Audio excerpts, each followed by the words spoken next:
Hey guys, so today we're going to have a short intro to the muscular system and talk a little bit about the structure and functions of our muscles.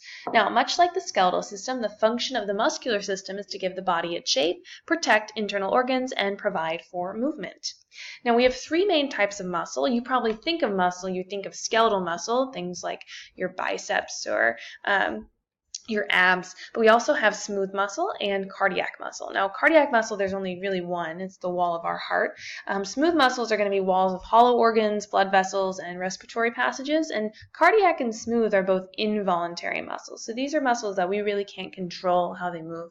Skeletal muscle, however, are going to make up muscles under voluntary control and move things like our bones and our face and compress abdominal organs. So go ahead and squeeze your abdomen while you're watching this video, and that's a voluntary muscle movement. Now, when muscles are developing, several muscle cells are going to be precursors to an actual single muscle final cell, and so these muscle cell precursors are going to fuse to form a single muscle cell containing multiple nuclei. So often when we talk about our skeletal muscle, we'll call it multinucleated, which means it just has more than one nucleus in it. And muscle cells also are going to be called fibers. So often we'll reference muscle cells as muscle fibers, and these are going to be long and cylindrical, again with multiple nuclei in them. So let's take a look at some of this structure of the muscle. So first, skeletal muscle, which is what we're looking at here, is going to be attached to bone, which is one, and generally attached by something called a tendon, which you've probably heard of. Now, tendons are part of our muscular system, and a tendon is just a continuation of the special membrane that surrounds a muscle, called an epimysium, and the tendon is going to be a bundle of collagen fibers that connect the muscle to the bone. So that's number 8 we're looking at. And tendons can be very long, and sometimes they can go way beyond their point of origin. Or sometimes tendons can be very short. If you move your fingers right now, you can kind of see some tendons moving in your hand.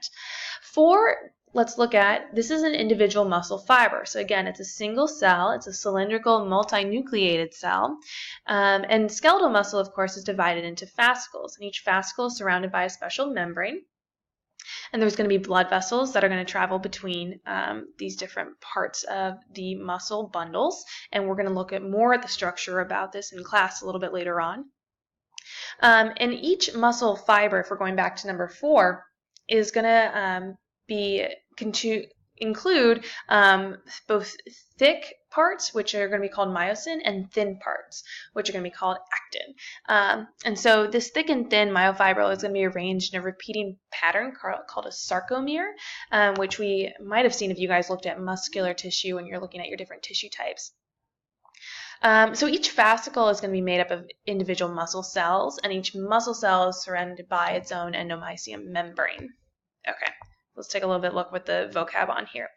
So again, we have our tendon attached to our bone, our epimysium here. Our endomysium is going to be surrounding our single muscle fibers or our muscle cells. This fascicle is surrounding this whole group of muscle fibers. We have our blood vessels in here around these individual fascicles, and then the perimysium is going to be surrounding this whole group here as well. Now, I'm not going to talk too much about the molecular mechanisms of contraction, because that we can spend a whole 10 videos talking about how contraction works and how muscle movement works on the molecular level. It's very complicated and very interesting. But the one thing I want you to remember is that ATP is truly essential to this process, and this is the cellular energy that's provided through the process of respiration or fermentation that takes place within the cellular mitochondria or within the cytosol. And so basically in contraction, we're going to have an increase of calcium. So we're going to have a calcium concentration increase, and it's going to bind to something called troponin, which is going to allow for a change in shape of that molecule, and then be able to cross these bridges to bind to thinner filaments in the muscles. And each muscle fiber is going to be innervated by a branch from only one motor neuron, and then that motor neuron will be able to receive or send signals. And muscle fatigue is going to be caused by a variety of factors, including internal changes in acidity, glycogen depletion. So often when I run my marathons, people are always talking about depleting your glycogen stores. And so what happens then is you hit something called the wall, and it feels like you can't move anymore, which is a very common problem. So you have to make sure to replenish those glycogen stores when you've been exercising for a really long time. Muscle fatigue can also be caused by excitation or contraction coupling failure, which we'll go into a little bit more in class.